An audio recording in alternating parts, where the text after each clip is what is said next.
ala fo ka ala barikada ka nema ni kisi ɲini ala fɛ a k'a kɛ an ka cidenba kan n'a sondigiw n'a jɛɲɔgɔn ɲumanw ani maa ma i sendaw sendano la ka taa se alikiyama kɛnɛ ma ka fɔli ni taloni ta ka ɲɛsin radio ɲɛta a lamɛnba cɛma a n'a musoman kelen kelen bɛɛ lajɛlen ma nin waati in na ka fɔli ta ka ɲɛsin an jatigiw ma suraka so fila turu ani darabew jamana kuntigilakaw an ka foli bɛ aw ye n'o yarelakaw ye karamɔgɔkɛ n'i y'a mɛn jɔnni kunnadi a fɔ sababu ɲuman caman bɔra jasa kɔnɔ ka na olu kɛra dugukolotigi yan bi olu kɛra dutigi ye jatigiw de ɲɛna ka foli ta ka ɲɛsin an ka karamɔgɔw ma a dɔ la maa dɔ b'i yɛrɛ ɲininka nin ye kankura ye bi radio ɲɛta kumaso sanfɛ nkɛ tiɲɛ don aw denkɛ a n'aw badenkɛ Ibrahim Jawara nin ye maakura ye bi min bɛna aw baro ɲɔgɔnya donkibaru kɛnɛ kan ka dɔw ɲini aw fɛ sabu denmisɛnnin u b'a fɔ cogoya min na bamanankan na denmisɛnnin wulu a sɛnɛ ka di nka a tɛ kungo dɔn tuma dɔ la fiɲɛ bɛ denmisɛnninw nun na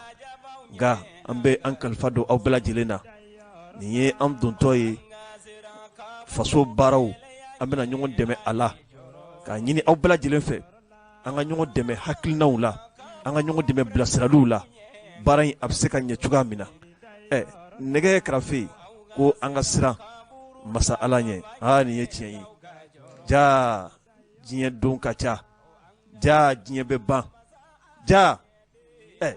ni su kuntagala janyana cogo o cogo fajiri kɛnɛ bɛ ci diɲɛ ye bilikanboli de ye n'i ma don dɔ sɔgɔmada to i b'a wulada to e ma ye ala b'a fɔ ya ayyuhalladhina amanu taqullaha haqqa tuqati wala tamutunna illa wa antum muslimun karamɔgɔw bɛ nin kɔrɔ dɔn kosɛbɛ o tuma an bɛ ala deli ala ɲɛ siran ɲɛ ala k'o don an ka baara la fili minnu bɛ yen ni o b'an sɔrɔ an ka baara la denmisɛnniyaw olu ko ka ca an bɛ yafa deli kɛ bɛɛ lajɛlen fɛ an balimaw nin ye an natɔ ye bi donkibaru kɛnɛ kɔnɔna na aw bisimila lamɛnbaaw kunnafoni sɛbɛnw u ye lakali caman kɛ bi min ye k'a fɔ farafinna tilebɛnyantɔn jɛkuluba min bɛ yen n'u b'a wele k'a fɔ CEDEAO olu ka wulikajɔ jɛkulu dɔw tun bɛ an fɛ yan Bamakɔ yan nɔ tile 3 taama na ka sababu ye kɛ gɛlɛya min bɛ Mali kɔnɔna na bi u ye wulikajɔ kɛ wulikajɔ senfɛ a kun cɛra ni kunnafoni sira dɔw ye n'u b'a wele faransikan na ko point de presse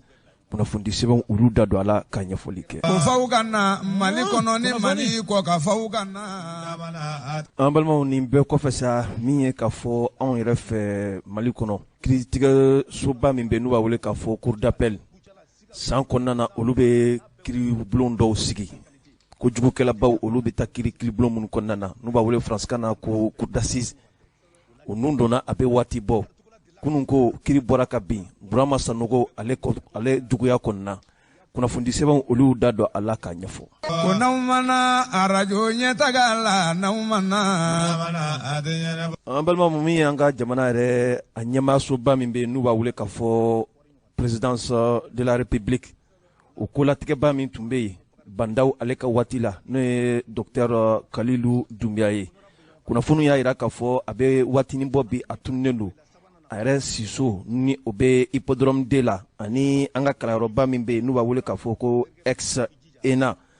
a tununnen bɛ bi halisa ɲɛ ma se ka sɔrɔ a la kunnafoni sɛbɛnw olu da don a la k'a ɲɛfɔ. Ko n'aw mana jama bɛɛ sigilen don n'aw mana. An balimaw fo ka taa fɔ min ye an ka finitigilaka minnu bɛ yen n'u b'a wele k'a fɔ Forsat olu ka commandant ka kɛɲɛ ni a ka weleli senfɛ a kɛra ko ye ko min ni polisilakaw kɔni ka wulikajɔ fanga bonyana la kosɛbɛ an bɛ waati min na i ko bi mun bɛ a ko kɔnɔna na kunnafoni sɛbɛnw y'u da don a la k'a ɲɛfɔ o kɔfɛ seeraw fana sɔrɔla an bolo o bɛna da aw tulo kan bi donkibaru kɛnɛ kan inshallah. An lamɛnbaaw aw bisimila kunnafoni sɛbɛn l'indépendant a ye a jira k'a fɔ min ye farafinna tilebɛnyantɔn jɛkuluba min bɛ yen n'u b'a wele k'a fɔ CEDEAO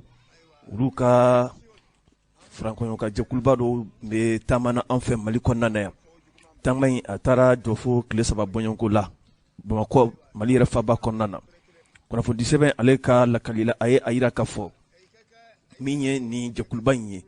u ye a jira k'a fɔ Mali yɛrɛ a fanganatɛmɛ fanga a bɛ ka taa tasira min fɛ tuma dɔ la olu kɔni jɔra la dɔɔni sabu u ma waleya kɛrɛnkɛrɛnlenba kɔni ye min ye k'a fɔ kalata minnu ni o kɔrɔfɔw kɔni bɔra ka bin ka se ka olu perepelatigɛ di diɲɛmaaw ma kunnafoni sɛbɛn ale ka lakali la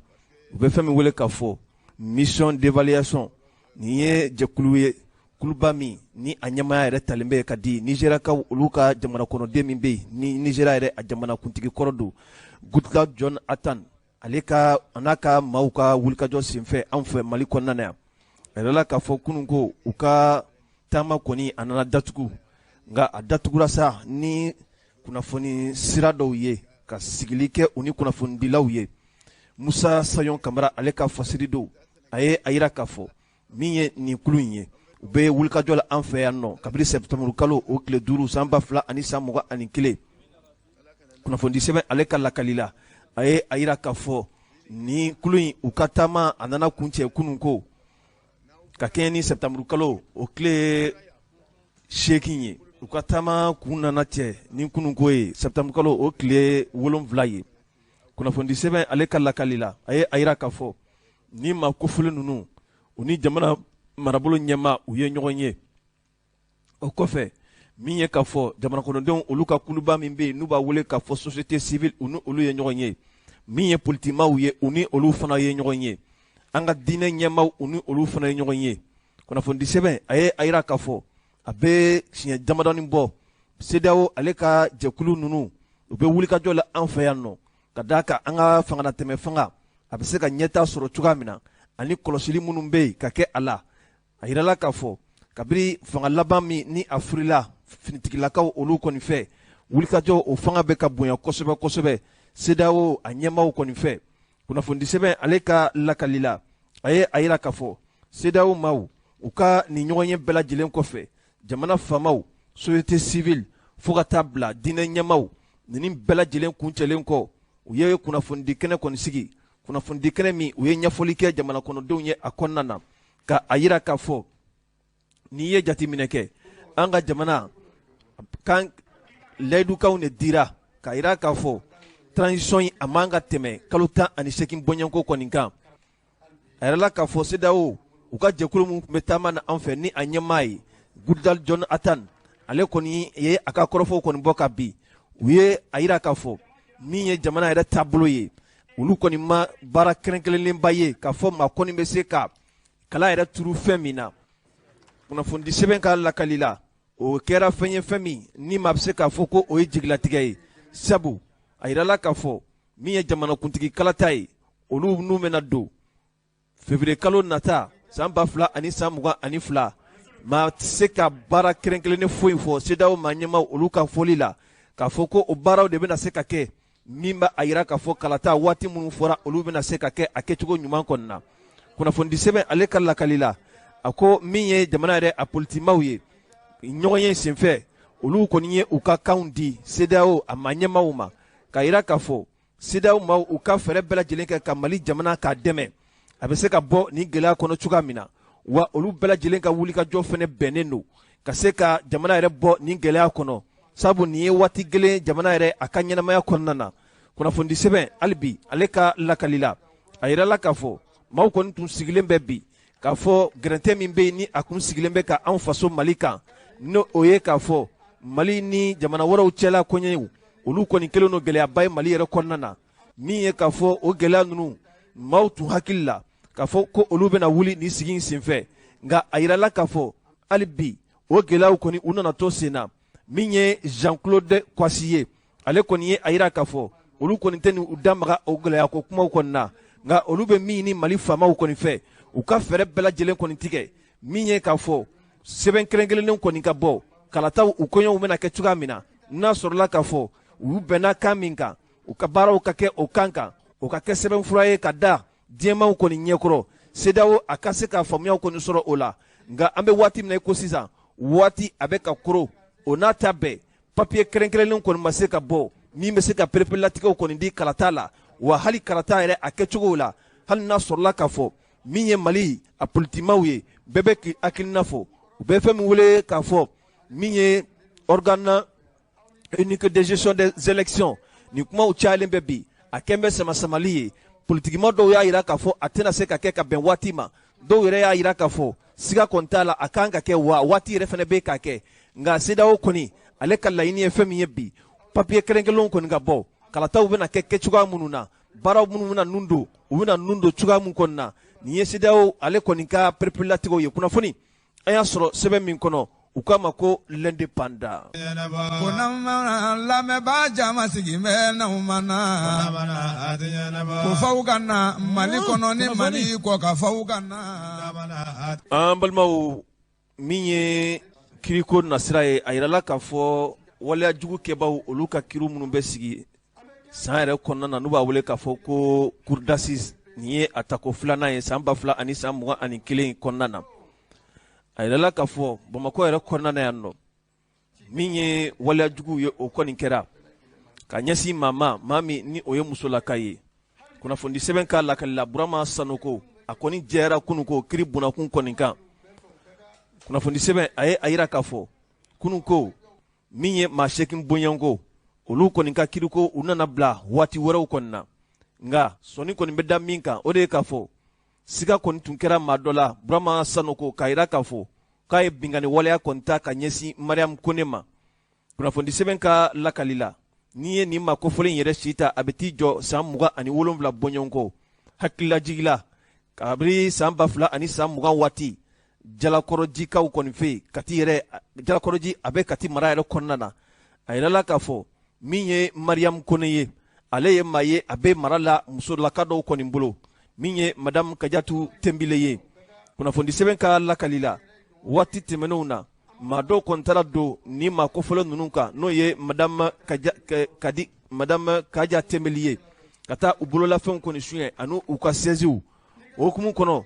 min ye Burama Sanogo ye ale ye wulikajɔ kɛ ka taa ni maa kofɔlen kɔni fɛ yen k'a yira k'a fɔ min ye olu ka sɛzi minnu tununna ale kɔni ɲɛfɔla ka maa dɔw kɔni fɛ yen u bɛ maa min wele k'a fɔ ko Buwa kunnafoni sɛbɛn ka lakali la ka kɛɲɛ ni juin kalo o tile 24 ka taa don tile 25 su la san 2000 ani san 20 kɔnɔna na min ye nin musomanlaka ye Mariam Kone a si yɛrɛ bɛ t'i jɔ san 19 bɔɲɔgɔnko kɔni na a yɛrɛla k'a fɔ ale yɛrɛ a bɛ maa min bolo mara la n'o ye Kaja Tembele ye o kɔni sɔnna sa ka wulikajɔ kɔni kɛ ka nin maa kofɔlen bila ka taa a yɛrɛla k'a fɔ ko a ka sɛziw kɔni suɲɛna a taara bila maa min fɛ yen ni o ye Buwa ye fɔ kɔni dalen Kaja Tembele kɔni tulo kan a ye wulikajɔ kɛ k'a denmuso yɛrɛ ni o y'a ka lamɔden Mariam Kone ka laɲini kɛ ani cɛmanilaka dɔw ka taa ɲɔgɔn kɔni fɛ ka taa Buwa tɔgɔ in ale kɔni ka yɔrɔ lajɛ n'a sɔrɔla k'a fɔ u ka fɛn minnu suɲɛna a bɛ sɔrɔ yen nɔ nka o tun tɛ Burama Sanogo ale fɛla ye a kɔni ka kumaw cayara kosɛbɛ Kaja Tembele a sɔnna sa ka Mariam Kone ani Burama Sanogo kɔni bila u ka taa u taara fɔ yɔrɔ kɔfɔlen kɔni na u y'a sɔrɔ k'a fɔ sɛzi ninnu a ma sɔrɔ Buwa tɔgɔ in kɔni fɛ yen waati kɔni ni kɔnɔna na sa a yirala k'a fɔ Burama Sanogo a ye sira kɔni jɛngɛ ni Mariam Kone ye u ye min kɛ ɲɔgɔn bolo sa kabiri su daminɛ fo ka taa bila su 3 heures waati ninnu kɔni na u bɛ munumunu na ɲɔgɔn fɛ kunnafoni sɛbɛn k'a lakali la a yirala k'a fɔ Mariam Kone ale nana don a ba kan n'o ye Kaja Tembele ye k'a fɔ ko Burama Sanogo kɔni binna ale kan ani kasi de kɔni donna a bamuso kɔni kan o hukumu kɔnɔ sa min ye Kaja Tembele ale kɔni ye wulikajɔ kɛ ka taa gendarmelaka minnu bɛ yen ni olu yɛrɛ bɛ jalakɔrɔji a taara kɔrɔfɔ kɔni da olu tulo kan kunnafoni sɛbɛn ka lakali la a yirala k'a fɔ gendarmelakaw olu ye wulikajɔ kɛ nɛgɛ kaɲɛ ta waati ka kɛɲɛ ni juin kalo o tile 25 san 2000 ani san 20 kɔnɔna na ka taa tɛgɛ kɛ Burama Sanogo kɔni kan ka a bila sariya yɛrɛ a ka bolo kɔni kan kunnafoni sɛbɛn ka lakali la wulikajɔw kɔni senfɛ sa a yirala k'a fɔ sɛgɛsɛgɛliw bɛɛ lajɛlen kɔni kɛra ka nin baara in kɔni bila ka taa kiiri tigilamɔgɔw olu ka ɲɛkɔrɔ kunun ko nin kɔrɔfɔ in nana bɔ ka bin min ye sariya a wulikajɔ kɛbaa min bɛ yen ni o bɛ wele k'a fɔ procureur o kɔni ɲɛkɔrɔ a kɛra kuma sama ye ɲininkaliw kɔni burusamusɛnnin nana guwan min ye nin maa kofɔlen in na Burama Sanogo a ye a yira k'a fɔ siga kɔni t'a la ale ma se nin maa kofɔlen ma n'o ye Mariam Kone ye hali n'a sɔrɔla k'a fɔ nkalon de bɛ fɛ ka da ale kɔni na a kumaw sɛmɛna kosɛbɛ kunnafoni sɛbɛn a y'a yira k'a fɔ min ye Burama Sanogo ye ale ka sɔrɔladonbaw olu kɔni ka wulikajɔ kɔni bonyana kosɛbɛ wulikajɔ senfɛ a kɛra sababu ye ka kiiri tigilamɔgɔw k'u kɔni da u ka kɔrɔfɔw kɔni na kunnafoni sɛbɛn a yira k'a fɔ kunun ko kiri bunanku kan Burama Sanogo a nana jɛya pas k'a yira k'a fɔ ko karata ɲɛ kunnafoni an y'a sɔrɔ sɛbɛn min kɔnɔ u k'a ma ko l'indépendant. An balimaw hali bi ka kɛɲɛ ni kiri yɛrɛ nasira ye sabu n'i ye jamana in lajɛ bi a kiriko kumaw ka ca kosɛbɛ kosɛbɛ a yɛlɛla k'a fɔ an ka jamana sariyaw olu bɛ kɔrɔfɔ dɔw fɔ jamana kɔnɔden caman bi i yɛrɛ ɲininka la n'a sɔrɔla tiɲɛ don wa wala tiɲɛ tɛ min ye k'a fɔ nul n'est au-dessus de la loi nul n'est censé ignorer la loi o kɔrɔ bɛ di todunkan na maa si tɛ yen k'i bɛ sariya sanfɛ maa o maa bɛ yen i mana kɛ jɔyɔrɔ fɛn fɛn na e bɛ sariya jukɔrɔla de la a bɛ yira k'a fɔ fana maa si tɛ se k'a fɔ ko ale tɛ sariya dɔn ni o fɔra o y'i ka jalaki de ye nka o kɔnɔna na sa min ye wulikajɔ ye o kɛra an fɛ ka ɲɛsin monsieur le président juge Tirama commune 5 ale yɛrɛ a kiritigɛla don ka da jamana yɛrɛ taabolo kan an ka barosigi a bolila fɛn caman kan nɛgɛ kɛrɛfɛ n'a sɔrɔla barosigi in labɛnna juge Tera min tɛmɛna an n'a ni ɲɔgɔn cɛ an b'o da an lamɛnbaaw kulo kan inshallah. Dawuda Isaka Tera ne kiritigɛla ye ne samu ka laselikɛla fana ye syndicat autonome la magistrat. Nka sariya ko kuma mana fɔ bi maa caman fana b'i yɛrɛ ɲininka yala sariya ko in a bɛ dakun jumɛn de la sabu kiritigɛlaw ani kiri bɛ tigɛ minnu fana kun kan ka ɲɔgɔn faamuw tɛ kelen ye kosɛbɛ kosɛbɛ ni maa min e ɲininka bi kiri bunakun kan min bɛ fɔ k'a fɔ nul n'est au-dessus de la loi kuma gansan don wa wala tiɲɛni don. Nul n'est au-dessus de la loi c'est vrai i yɛrɛ ɲuman o y'a nanzarakan ye kuma gansan tɛ kɔrɔ tɛ dɔwɛrɛ ye mɔgɔ si tɛ sariya sanfɛ mais an bɛ jamana minnu kan a mɔgɔ kalalen man ca ka se o bɛɛ ma donc bɛɛ ma taa école la an n'u ka fɛn caman gafew bɛɛ bɛ tubabukan na bon ni gafew bɛ tubabukan na a ka sa jamana min maa kalalen man ca kiri dun bɛ kɛ o tubabukan kelen de la o de ka ca bon a ka ca i b'a sɔrɔ mɔgɔ caman bɛ yen u bɛ fili sɔrɔ a la wala u tɛ faamuyali sɔrɔ a la ka da a nanzarakan yɔrɔ kan bon maintenant kiritigɛlaw o tɛ anw nɔ ye ka da kan anw tɛ sariyaw vote kɛ ni sariya vote la ka tɛmɛsiraw fɛ a bɛ di anw ma de anw bɛ baara kɛ n'a ye anw ka baarakɛminɛ don mais anw tɛ baarakɛminɛ in dilan donc o hukumu kɔnɔna la ni a sera anw ma se cogo min na an bɛ baara kɛ n'a ye i b'a sɔrɔ kiri sariyaw mana bɔ jamana sariyaw sabu an ka bɛɛ ta sariya global jamana yɛrɛ taabolo sariya a ka ca a bɛ dilan assemblée de bon n'a dilanna assemblée kɔnɔ sariya la ani ko taacogo la a kan ka fɔ jamanadenw ye k'a fɔ ni sariya kura ta la a bɛ kuma nin kan a bɛ kuma nin kan a bɛ kuma nin kan misaliya surumani na anw kiritigɛlaw ni aw lakalita ɲininaw sera ɲɔgɔn kɔsani na fɛn misɛnnin caman na n'an b'a fɔ o ma cybercriminalité parce que o sariya ninnu taara n'i ma fili an ka jamanakuntigi kɔrɔ tile la nka kiritigɛla bɛɛ kun tɛ hali sariya in kɔnɔna ko dɔn kuma tɛ lakalita ɲinina minnu n'a b'u olu ka baara yɔrɔ caman kɛlɛ wala ka a dilan a t'a kɛlɛ ma a b'a dilan ka bɛn sariya kɔnɔna ma olu caman t'a kan donc fɛnw fɔra a wagati mɔgɔw nɔ minɛna o kan ka so bon jamana min mɔgɔ kalanlen tɛ n'i ye kiri sariya walew ta i kan ka fɔ jamanadenw ye o ka ti anw ka baara ye o ye faso bulonba ka baarakɛlaw ka baara ye n'an k'olu ma député n'olu ye sariya ta olu kan ka taa fɔ min ma restitution k'a fɔ bon nin ne kɛra sariya bɛ kuma nin de kan a bɛ kuma nin de o la mɔgɔw b'a faamu mais o fana a ka gɛlɛn parce que caman t'i jɔyɔrɔ dɔn caman t'i ka hakɛw kɛcogo o bɛ na ni nin ko ninnu ye bon nul n'est au-dessus de la loi jamanaden bɛɛ ka kan sariya la kuma in yɛrɛ kɔrɔ yɛrɛ filɛ mɔgɔ si tɛ sariya sanfɛ sariya de b'an bɛɛ sanfɛ parce que ni sariya ma bila an bɛɛ sanfɛ a bɛ kɛ i n'a fɔ baganya min bɛ se min na o k'o mɛn bon bunadamadenw ni ɲɔgɔn cɛ o fana man kan o de la a bɛ fɔ ko nul n'est au-dessus nul n'est censé ignorer la loi aussi o fana bɛ fa mɔgɔ si tɛ sariya sanfɛ mais mɔgɔ si man ka fili sariya ma ni n ka bayɛlɛmali tilenna nul n'est censé ignorer la loi mɔgɔ si man ka ɲinɛ sariya kɛcogo o bɛ na ni o yɔrɔ ye ka da mun kan sariya mana bɔ a jiralen don k'a fɔ ni sariya kura bɔra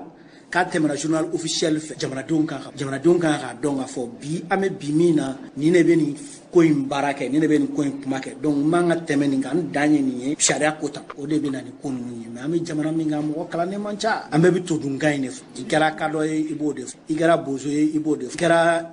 kɔrɔbɔrɔ ye i b'o de fɔ todunkan in de bɛ fɔ an bɛɛ ka gɛlɛn i b'a jateminɛ hali kiribulon dɔw la i bɛ taa sɔrɔ kirikɛla dɔw bɛ yen olu tɛ bamanankan mɛn ka ɲɛ bɛɛ n'i bɔyɔrɔ don i b'a sɔrɔ kiritigɛla dɔw bɛ tɛ bamanankan mɛn ka ɲɛ o yɔrɔw la a ka ca ni traducteur tɛ sɔrɔ yen a dɔw ka kiri tigɛli ka gɛlɛn donc jamana in bi o cogo de la f'an fana ka an ka jamana ɲɛmaaw bila u ka an dɛmɛ min b'a to jamanadenw bɛ bɔ kiriw kɛcogo kala k'a dɔn k'a fɔ nin ye anw dan ye nin ye anw dan ye a fɔ o de ma ko ka loi vulgariser k'a bila pour que bɛɛ k'a dɔn aw yɛrɛ fana bɛ se ka taama ka se kiritigɛlaw ma avocat b'o la huissier b'o la anw yɛrɛw b'o la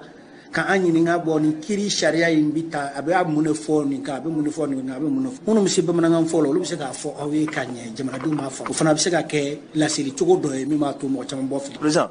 i ka kuma na nul n'est au-dessus de la loi nin ye sɛbɛn kɔnɔ kuma de wa wala hali anw fɛ yan waleya la a bɛ kɛ sabu an bɛ ko dɔ ye bi a b'i n'a fɔ ni maa min bolo bɛ ɲɛmaya la waati min na o b'i sago kɛ fɛn tɛ bɔ a la wa kiiri yɛrɛ t'i da maga. Nul n'est au-dessus de la loi jamana in ka sariya tiɲɛ de don sɛbɛn kɔnɔ tiɲɛ don kɛwalew la tiɲɛ don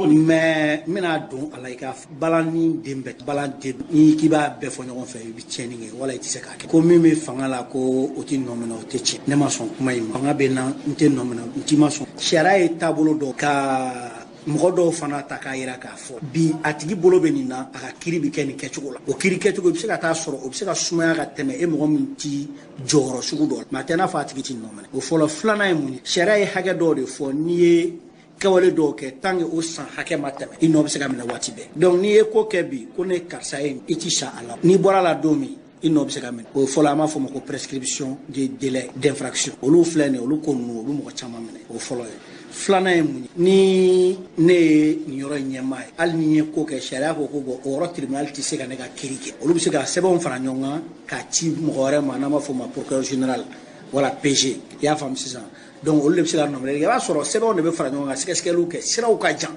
a bɛ mɔgɔw kɔnɔ ko wagati min k'a ko k'a ka kɛ olu bɛ pressé parce que papier la baara sɛbɛn furala baara a ma nɔgɔ f'i ka bɔ a bɔ sira fɛ n'i ma bɔ a bɔ sira fɛ dɔrɔn n'i y'a cɛ k'a fara ɲɔgɔn kan cogo dɔ la k'a ci ka taa papier yɛrɛ bɛɛ bɛ tiɲɛ i y'a faamu sisan donc maintenant ni papier bɛɛ tiɲɛna sariya fana yɛrɛ k'a fɔ ko waleya dɔw bɛ yen n'i y'o kɛ sɛgɛsɛgɛli kɔnɔna la a bɛ sɛgɛsɛgɛli yɛrɛ tiɲɛ hali n'a y'a sɔrɔ i y'a kɛ tiɲɛ kan sɛgɛsɛgɛli in ko bɛ tiɲɛ o sɛgɛsɛgɛli ko bannen o tigi bɛ se ka bɔda sɔrɔ a yɛrɛ mais mɔgɔ si tɛ sariya sanfɛ sariya in de b'an bɛɛ sanfɛ mɔgɔ si tɛ sariya sanfɛ ni mɔgɔ min ye ko min kɛ k'i jigi da kan ko ne bɛ nin ko in na i b'a bila i hakili fana na ko bɛlɛnin turu don a bɛ yɛlɛma n'a yɛlɛmana n'i ka turu sera i bɛ ɲange dɛ. O tuma k'i to waati min na i bɛ fanga b'i bolo waati min na sariya tɛ se ka wuli nɔfɛ yan. Kɛ i to fanga na waati min sariya bɛ se ka wuli nɔfɛ o fana siraw de bɛ yen sɛbɛ jamana sariya ye siraw fɔ fɛn bɛɛ n t'i fɛ ka n da don a la ka se niveau dɔ ma ka d'a kan ko dɔw bɛ sen na olu bɛ kiiri bulon kɔnɔ donc n'i nana ka na kuma ka se yɔrɔ la a bɛ n'a fɔ ni kumana o ko kan sariya ma yamaruya n ka kuma o kan ne ka baara la ne man kan an bɛ kuma fɔ k'a dan sira fɛ pour que i k'a faamu k'a fɔ mɔgɔ si tɛ sariya san ko mana gɛlɛya cogo o cogo i bɛ wele don i ma ni kɔgɔ da sariya bolo kan cogo o cogo i bɛ wele don sariya caman de bɛ jama bɔda caman donc ko bɛ kɛ dɔɔni mɔgɔw bɛ yen bi olu nɔ minɛ na n'i b'a fɔ maliyɛn ko olu nɔ bɛ se ka minɛ o b'a fɔ an bɛ don min ko bi olu nɔ minɛ na mɔgɔw bɛ kaso la bi olu bi kaso la n'i tun b'a fɔ maliyɛn ko bɛ se ka kɛ o b'a fɔ i ko tɛ se ka kɛ. sabu kununko tun b'a la kiiri ma wuli nɔfɛ mais b'u bɔra a la kiiri wulila an bɛ fɛ ka dɔn n'a sɔrɔ n'i b'a la kiiri yɛrɛ tɛ se ka baara kɛ i nɔfɛ. non kiiri bɛ se ka baara kɛ i nɔfɛ. munna tɛ kɛ. ni fɛn o fɛn k'o filɛ ne b'a fɔ k'a gɛlɛya a baaraw daminɛ dɔw taga siraw kɛ wagati a ma kɛ ka ɲɛ olu k'o dabila olu k'o jɔ mais k'a fɔ k'a ma kɛ o tɛ a papiyew bɛ yen depuis k'a sɔrɔ a dɔw bɛ fanga la papiye kuraw tɛ o sɛgɛsɛgɛli kuraw tɛ o sɛgɛsɛgɛliw daminɛna depuis o wagati vérificateur général y'a ka baara kɛ fɛn caman kan k'a sɔrɔ a tigi bɛ fanga vérificateur général ye kiiri ɲɛbila baarakɛla an bɛ se k'a fɔ enquêtekɛla de don enquêtekɛla ye kiiri ɲɛbila baarakɛla de ye vérificateur général y'o ye o OCLEI fana y'o ye i y'a faamu sisan contrôle des services d'état mɔgɔw fana y'o de ye cour des comptes mɔgɔw fana y'o de ye olu ye sɛgɛsɛgɛli ɲɛbila kow de ye pour que k'a dɔn ni kiiri kan ka kalan ni kiiri man kan ka hali k'i bolo to a la i bɛ se ka sɛgɛ o kaw bɛ yen i bɛ sɛgɛsɛgɛ k'i bolo to a la ni sɛgɛsɛgɛla k'i bolo to a la n'a yera k'a fɔ tant que i ma bɔ a la i tɛ se ka nɔ minɛ n'i bɔra a la dɔw i bɛ nɔ minɛ fana dɛ ni nɔ kan ka minɛ k'i fana to a kɔnɔ o fana bɛ se ka kɛ o siraw bɛɛ bɛ yen k'a fɔ o siraw bɛɛ bɛ yen. président min ye outrage à magistrat jamana kɔnɔden caman kɔni kɛlen don bi k'i jɔ jɛmɛfɔla jɔyɔrɔ la ko n'i kumana kiiritigɛla a ka kiiri taabolo kan wala ale yɛrɛ yɛrɛkun kan k'a bɛ se ka kɛ i bɛ kuma faratilen fɔ outrage à magistrat yɛrɛ a bɛ don hukumu jumɛn kɔnɔ. an ka outrage à magistrat bayɛlɛma komi an bɛ to dun kan na a bɛ i n'a fɔ ni i ye kiiritigɛla dɔgɔ a yɛrɛ kun dɔgɔ n'i ye kiiri sɛbɛnw ta jamana in kɔnɔ sɛbɛn minnu bɛ kiiri tigɛ k'a fɔ kiiri tigɛra karisa ni karisa cɛ wala kiiri tigɛra nin groupe ni groupe cɛ i b'a sɔrɔ a sɛbɛnnen b'a sanfɛ ko au nom du peuple malien faso tɔgɔ la a bɛ i n'a fɔ n'i ye kiiritigɛla dɔgɔya a yɛrɛ bakun dɔgɔya mali kiiri sariya n'i y'a jateminɛ kiiritigɛla fɛn o fɛn bɛ kiiri tigɛ ni kiiritigɛ sɛbɛnfura ta i b'a sɔrɔ a sanfɛ a sɛbɛnlen bɛ ko au nom du peuple du Mali au nom du peuple du Mali dɔwɛrɛ o malidenw tɔgɔ la mali jamana tɔgɔ la nin kiiri in tigɛra karisa fɛ i y'a faamu sisan kiiritigɛla tɛ kiiri tigɛ a yɛrɛ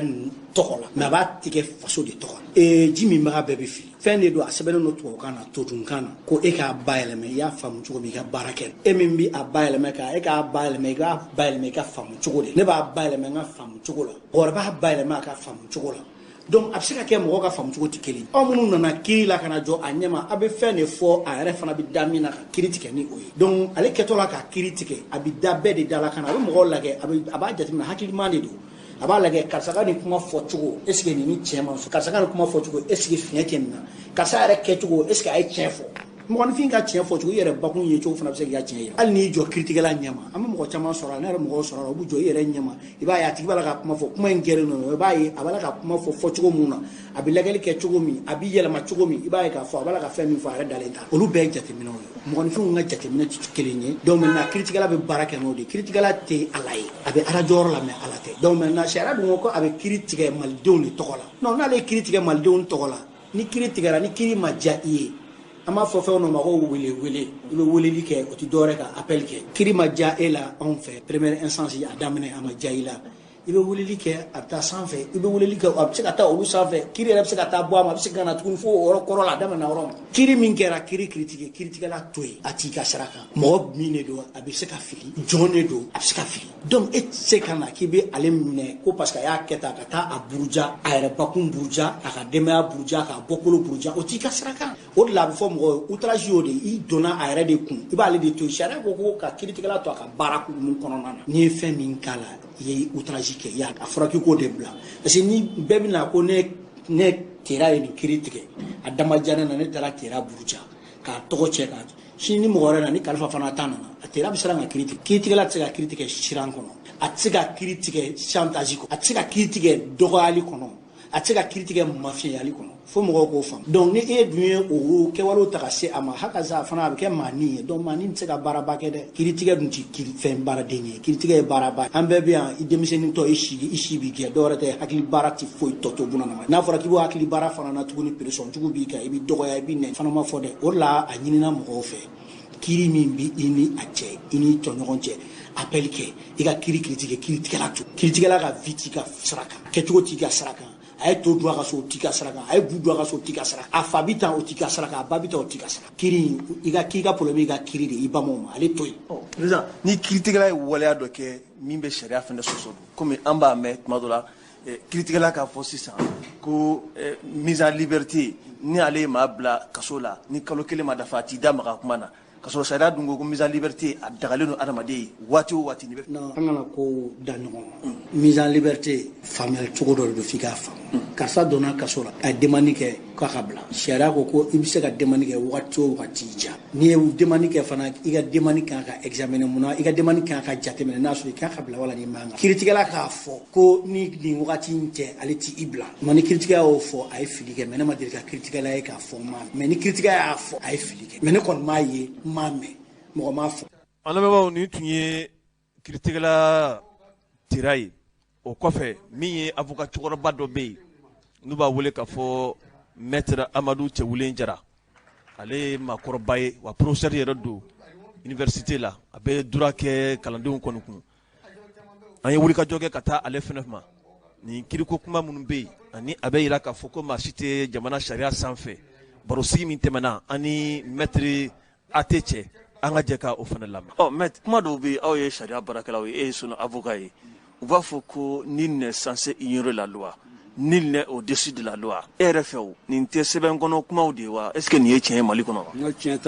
t'a la nul n'est censé ignorer la loi ko sariya kɔni ko bɛɛ b'a dɔn tiɲɛ si t'o la hali an minnu filɛ n'an bɛ kuma n'anw ye avocat ye an tɛ sariya an t'a bɛɛ dɔn parce que n'i yɛrɛ y'a filɛ conseil des ministres tɛ tɛmɛ n'a y'a sɔrɔ ni loi dɔ ma tɛmɛ ou bien n'a y'a sɔrɔ ni décret dɔ ma ta ou bien n'a y'a sɔrɔ ni arrêté dɔ ma ta a ka ca hali député minnu bɛ loi voté yɛrɛ u yɛrɛ t'a bɛɛ dɔn tiɲɛ t'o la kuma tɛ an balima minnu bɛ wula kɔnɔ a cɛ n'a muso olu bɛ mun dɔn a la u bɛ mun dɔn société commerciale ko la u bɛ mun dɔn code pénal ko la u bɛ mun dɔn OHADA ko la olu bɛ mun dɔn code de procédure ko la parce que u m'a dɔn t'a dɔn ayiwa fo ni ko y'u sɔrɔ mais ko b'u sɔrɔ tuma min na o y'a sɔrɔ u t'a dɔn k'a fɔ ko kojugu don parce que an b'a ye tribunal la u b'u ɲininka k'e tun t'a dɔn ko nin don a ne tun t'a dɔn wala ayiwa ne tun t'a dɔn bɔn wala a b'an b'i minɛ donc nul n'est censé ignorer la loi ɲa t'a la bɛɛ loi ko ɲa dɔn sisan nɔ awa nul n'est censé connaître la loi o de kan ka fɔ ala mais sisan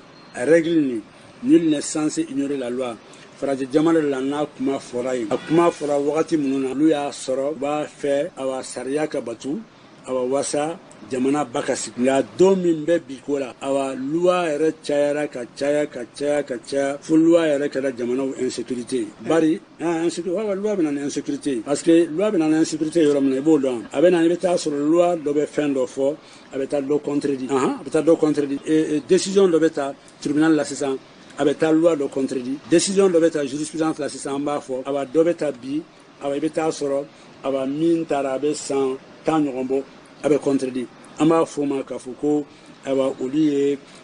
insécurité juridique le a bɛ na n'o le donc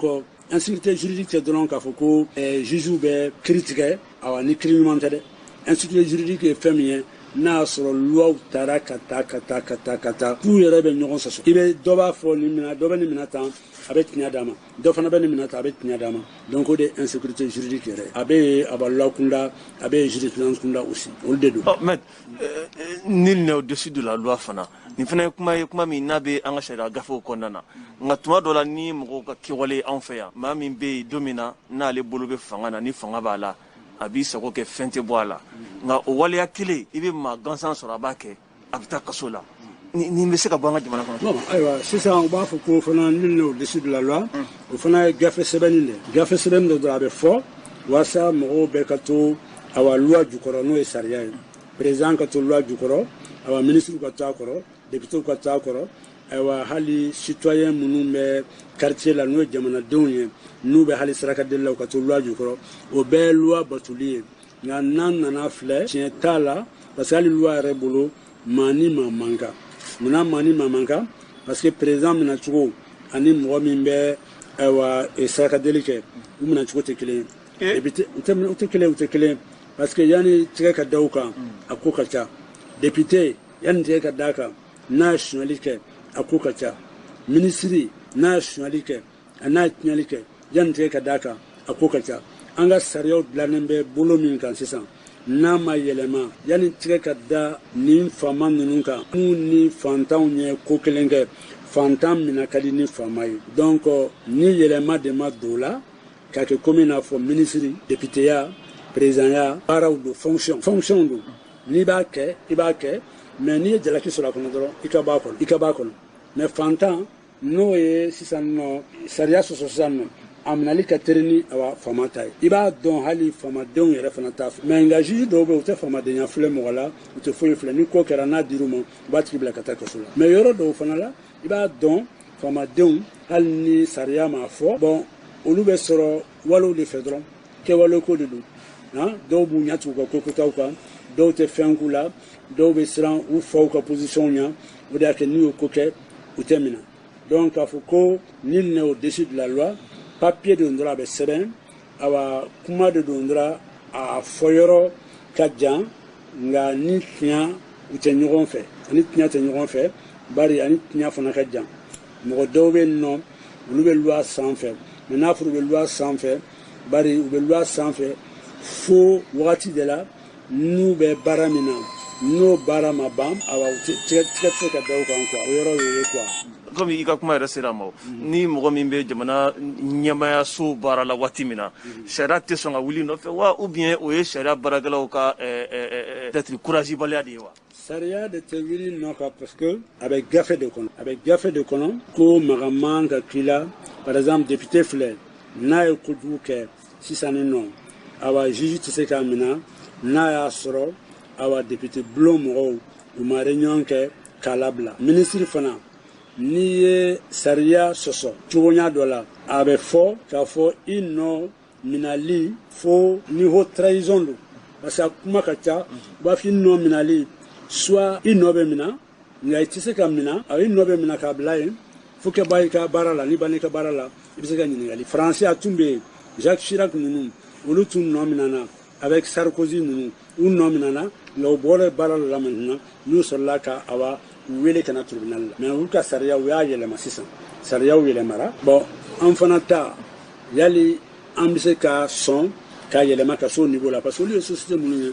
société belebelebaw de don u ye tagama min kɛ ka bɔ yɔrɔ la ka na awa se u ka don na tagama jan don yali est ce que an sera olu yɔrɔ ma fɔlɔ kuma b'o de bolo parce que mɔgɔ tɛ loi ta dɔrɔn k'a fɔ ko a bɛ nin jamana kɔnɔ ten i bɛ loi ta n'a y'a sɔrɔ i ka jamana ni ayiwa a mɔgɔw sera faamuli na ten parce que n'i y'a ni Occident tɛ bɛn dɛ loi caman b'u bara u y'a ta k'a turu an kunna ka kɛ komi n'a fɔ olu yɛrɛ u y'a adopté komi kunun ni t'a sɔrɔ olu ye awa san 100 kɛ san 200 kɛ yan'u ka se olu b'a fɛ anw ta ka kɛ sisan bari loi ko ye awa hami ko de loi ko ye hami ko de jamana ɲuman bɛ hami parce que a bɛ se ka hami a ka député a bɛ se ka hami a ka ministre la ko di sugandili ko di hami tɛ dɔrɔn k'a fɔ ko bɛɛ kɛn'i jɔ sugu la dɔrɔn k'a fɔ o tɛ hami ye dɔrɔn min bɛ bɛɛ fɛ min bɛ bɛɛ ŋaniya la a bɛ se ka don député fana ŋaniya la parce que député élira ŋaniya de y'o fana élu o de b'o niveau yɔrɔ la maintenant yali n'anw ye réforme kɛ an b'a kɛ sisan nɔ ni président min n'i ye awa faute kɛ k'i to i ka mandat kɔnɔ dɔrɔn awa i ka walan bila ou bien ni ministre min ni minɛna nin ko la dɔrɔn awa i nɔ ka minɛ k'i bɔ yen ou bien ni député min y'a kɛ n'an sera k'a kɛ mɔgɔw k'a faamu a b'an taga cogo ye mais a n'a kɔlɔlɔ fana don dɛ n'a kɔlɔlɔ don parce que dugu min ni kojugu tɛ dabila awa tuma o tuma n'o kɛra député kunda ni mɔgɔ caman nɔ minɛna la élection de bɛ reprend hein awa ministre fana t'a la dugu min na ni kojugu don n'a bɛ kɛ awa tuma o tuma u bɛ remaniement na tuma o tuma u bɛ remaniement na olu bɛ na n'o façon awa aw dun b'a dɔn an ka jamana fɛn dɔw bɛ yen i b'a a kɛ awa n'a tɛ dépendre i yɛrɛ la parce que sisan i ye dɔ kɛ ministre ye sisan i y'a kɛ ministre ye awa mɔgɔw de bɛ wuli ka réunion kɛ a bɔra service min na mɔgɔw de wuli ka réunion kɛ duw kɔnɔ mɔgɔw de wuli ka réunion kɛ kabilaw la k'a fɔ karisa ta olu bɛ se ka bɔ yen cogoya jumɛn na olu bɛ se ka bɔ yen cogo n'olu ma bɔ yen awa an se ka société dilan nɔ n'an m'a kɛ k'a fɔ ko k'o dabila k'a kɛ maintenant a ye dossier bila ka na bɛɛ ka dossier nana maintenant an k'a ta en fonction des diplômes o tɛ ne taa hali mali la sodi cogo logement sociaux la a bɛ k'a ɲɛma somɔgɔya tɛ somɔgɔya ko don dɔrɔn a bɛɛ somɔgɔya ko promotion ye somɔgɔya ko ye hali médaille sɔrɔ somɔgɔya ko de don han bon olu bɛ se ka bɔ yen cogo jumɛn pour an ka société sɔrɔ société min ka ɲi a bɛ se ka bɔ yen cogo di mais adamaden ko don ne tɛ institution ko tɛ a institution b'an bara yan a sariyaw b'an bara a sɛbɛn cogo ɲalen b'u kɔnɔ mais mɔgɔ minnu bɛ décision ta a b'olu de bolo décision talaw don maintenant mɔgɔw jumɛn bɛ sɔrɔ bibi in na mali la k'a fɔ u bɛ na nin kɛ ou bien yali n'o tɛ yen yali jugu i yɛrɛ y'a dɔn a b'i la jamana k'a dɔn k'a fɔ ko jugu a b'a la jamanadenw ka dɔn k'a fɔ jugu bɔ la yali mɔgɔ bɛ se ka fɛɛrɛ tigɛ cogo min i yɛrɛ ka bɔ jugu kɔnɔ parce que mali problème y'o de sisan jugu min b'an na an bɛ bɔ a kɔnɔ cogo di est ce que an sɔnnen ka b'a kɔnɔ n'an ma sɔn ka b'a kɔnɔ an ka institution problème tɛ dɛ baarakoma b'a ko qu'il faut des institutions fortes o ye tiɲɛ de u ka jamana la m'an bara tiɲɛ tɛ dɛ institution forte tiɲɛ tɛ dɛ. lamɛnbaaw kunnafoni sɛbɛn l'indépendant a ye a yira k'a fɔ dɔgɔtɔrɔ kalilu dumiya nin tun ye maa ye maa min n'a tun bɛ jamana ɲɛmaayasoba min bɛ n'u y'a wele k'a fɔ présidence de la transition kolatigɛba dankan tun do yen nɔ kunnafoni sɛbɛn ka lakali la o kɔfɛ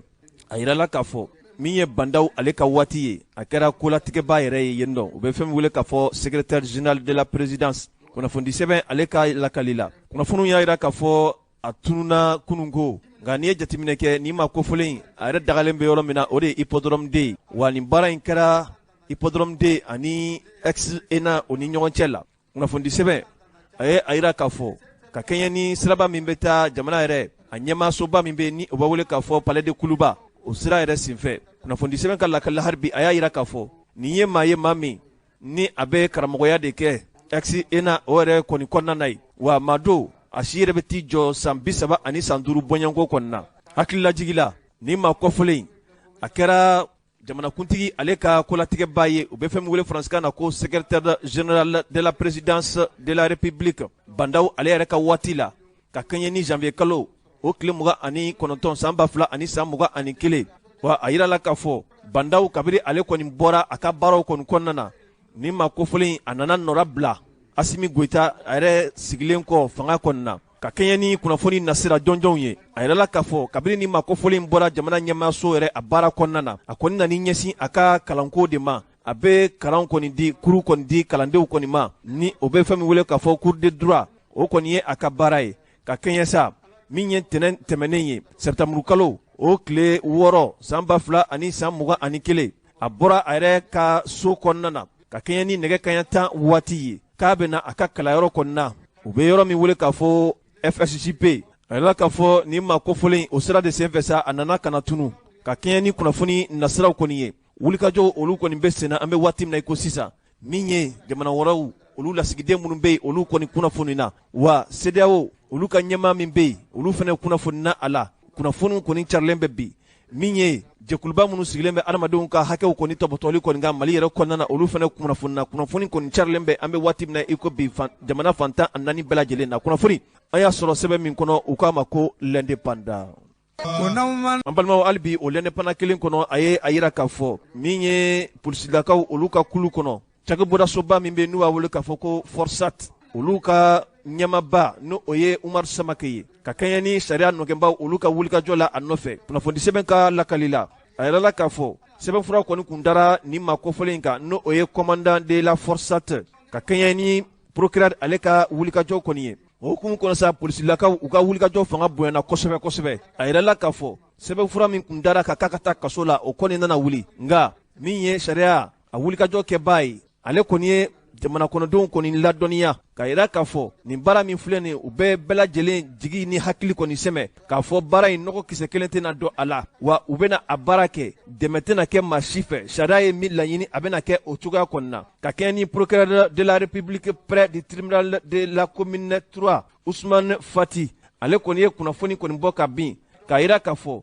min ye commandant de la Forsat commissaire divisionnaire n'o o ye Umaru Samake ye a yɛrɛ la k'a fɔ ale kɔni ka kasolata kɔni waati tɛmɛnenw na a nana kɛ fɛn donnen kunbalan kɔni kɔnɔna na ka kɛɲɛ ni septembre kalo o tile 3 ye san 2021 nka a yirala k'a fɔ an bɛ waati min na i ko sisan nin ye nin maa kofɔlen kɔni ye wa a yirala k'a fɔ ko a bɛ sariya yɛrɛ kɔni ka bolo kan an bɛ waati min na i ko sisan k'a sababuya kɛ mun de ye a yirala k'a fɔ min ye wulikajɔw ye olu bɛ sen na sɛgɛsɛgɛliw olu bɛ sen na waleya juguba min kɛra san 2020 kɔnɔna na n'o kɛra juillet kalo kɔnɔ juillet kalo tile 10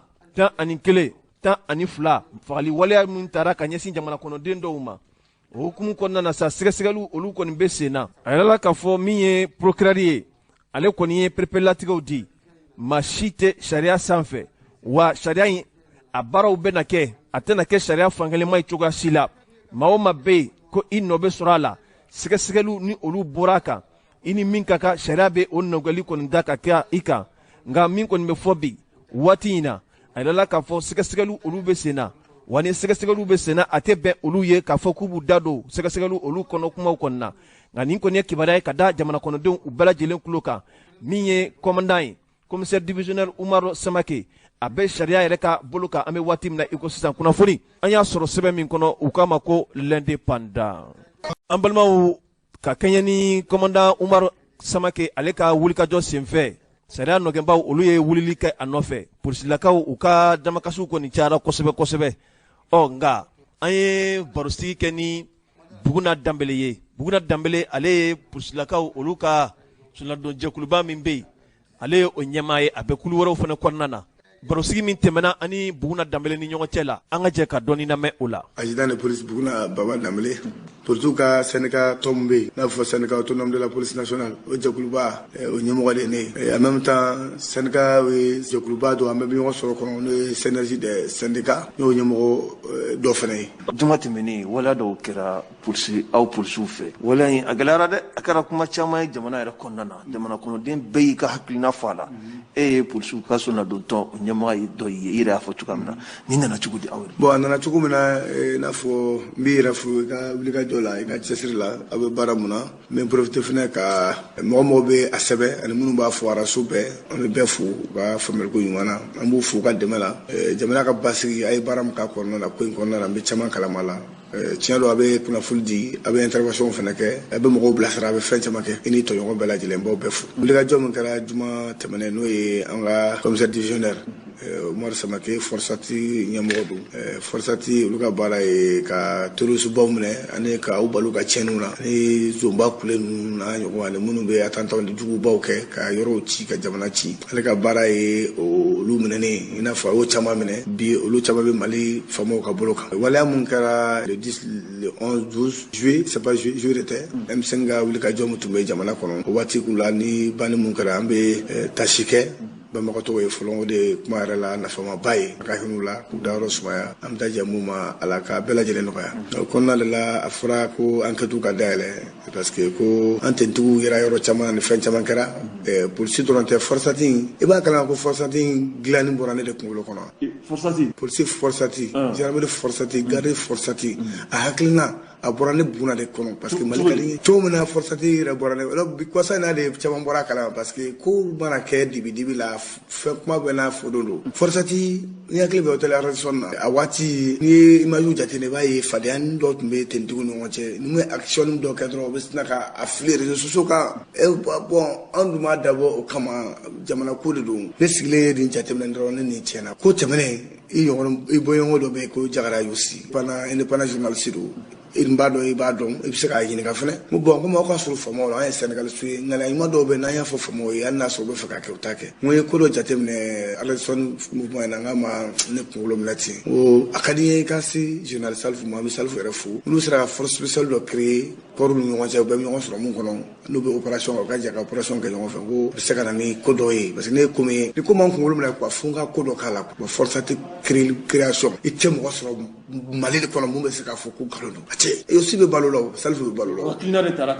o forçati de filɛ nin ye bi mais a gafe élaboré ka sariyaw don a kɔrɔ mun b'o kɔni o ye Mamadu Ziyad Sidibe an ka polisi ɲɛmɔgɔ tun bɛ ani Faye ninnu ani ka se an ka chef de cabinet ninnu ni an ka Segal ninnu o yɛrɛ magistrat ye olu de ye k'a sɔrɔ ka sariya senw ni fɛnw dilan ka sɔrɔ ka rattacher ministre yɛrɛ la a ma rattacher ministère so la dɛ forçati rattacher bɛ ministre yɛrɛ la mais ni mɔgɔ kan ka fɔ forçati ko la ne kan ka fɔ ne fana y'a a tilanbaga dɔ ye bon ni a nana so ma Mali ka interpellation a kɛra ka bon a ka convocation ou bien mise à la disposition en bas kɛte a kana fangaw ɲɛkun dilan na enquête minnu bɛ sen na a tun bɛ masina yɛrɛ terroriste ko kelen de y'a se jamana mission dɔ mais mɔgɔ si tɛ sariya sanfɛ a welela fo kana se Bamako kana se an y'a mɛn waati min na k'a fɔ ko Mandela ka se kasobon na a yɛrɛ tun sera yen kunnafoni minnu b'an bolo mɔgɔw dusu tiɲɛna ka ɲɛsin ɲɔgɔn ma k'a ye k'a fɔ ale yɛrɛ minnu minɛ kunun n'a fɔra ka taa fara olu kan ale yɛrɛ ka ni jɔn de y'o fɔ ye k'a bɛ ka taa fara terroriste mais a bɛ taa kasoba mun kɔnɔ e tɛ ne tɛ mais kasoba mɔgɔw ma deli k'a fɔ ko terroriste b'u bolo wa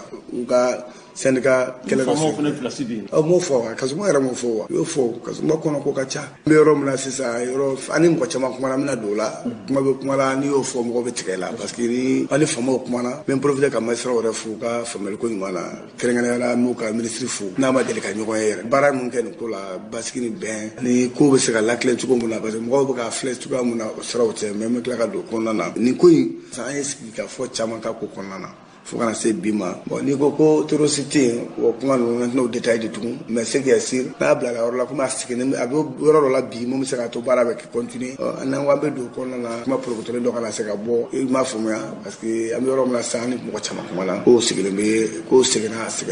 segin u b'a fɔ segin kɔrɔw la je pense que a bɛ sariya ka bolo kan mais a bɛ an bɔɲɔgɔnkɔ tentigi wɛrɛw bɛ yen minnu minɛna minnu yɛrɛ ka jala ka bon n'ale ta ye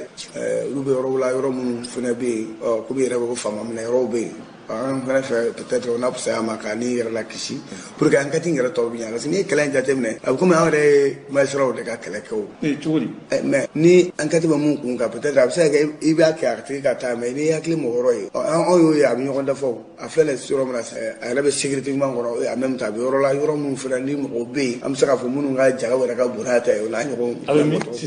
a bɛ an bɔɲɔgɔn gendarmew ka bolo kan faso tɔgɔ la sariya tɔgɔ la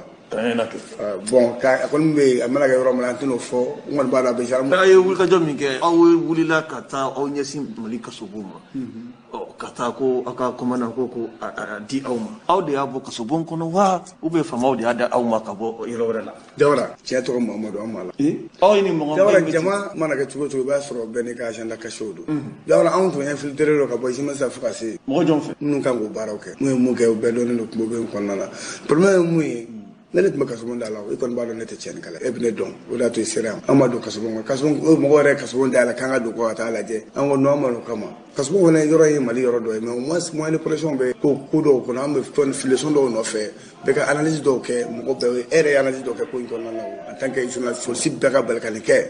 a bɛ fɛn dɔ ko fɔ sinon an tɛ mɔgɔ si ni ko an tɛ mɔgɔ si ka poste ko i n'a fɔ mɔgɔ dɔw bɛ ka miiri ka taa yɔrɔ min na ka fɔ an bɛ ka dɔ kɛlɛ bi non aw tun fɛ ani kaso tali man kan wa a n'a ni kaso tali man kan a ma taa ni ya to dɛsɛ bolo ma peut-être aw dɛsɛ bolo ma tɛ ne dɛsɛ bolo ma don jɔn de y'a bɔ kaso la an ma bɔ n'a sɔrɔ an de taara ta cew ka tila a ka segin ta o cogo la i bɛ se k'a fɔ ko dɛsɛ bolo ma i minnu y'a bɔ olu de taara n'a ye an bɛ se k'a fɔ ko tɛ kɛ faamaw de y'a bɔ yen wa faamaw de y'a bɔ yen kɛ faamaw de y'a bɔ yen mais kasi mɔgɔw m'a fɔ ko papier de y'a la don yen ko papier de y'a la bɔ e bɛ papier signé wa ne b'a signé an tɛ mɔgɔ si kɔ an bɛ fɛ ka leçon dɔ de fɔ parce que kunberekuru ani dusukun u tɔgɔ bɔlen ɲɔgɔn fɛ mais u ka kɛwalew tɛ kunberekuru bɛ kuru mais dusukun a tɛ kuru don dɔ bɛna se polisiw bɛna fɔ ko maire mais n ko bɛ message fitinin bila mais ni ala sɔnna ma ɲɔgɔn a tɛ kɛ tugun parce que n b'a dɔn fɛn dɔw faamuyala kɔnɔna na bref an ye sigikafɔ caman kɛ nin ko kɔnɔna na i b'a kɛra polisi retraité minnu bɛ yen minnu ye san 40 ni san 30 an baw Bintu Jaw ninnu yɔrɔ mɔgɔ tɛna polisiya f'u contrôleur général Namakɔrɔ polisi DG kɔrɔ ninnu Yaya Sangare ninnu caman ba a bɛ mɔgɔ 50 kɔ bɔ o y'an wele an sigira ka kuma an ye mun kɛ kuma la a bɛ heure 4 bɔ a bɛ heure 4 bɔ fɛn minnu fɔra n tɛna n da don o bɛɛ la ni ko kɛra polisi kelen na bi a bɛ polisi bɛɛ tɔɔrɔ hali mɔgɔ minnu bɛ retraite la hali polisi minnu salen don a b'u tɔɔrɔ k'u to kaburu kɔnɔ ko kɛcogo bɛ mɔgɔw tɔɔrɔ cogo la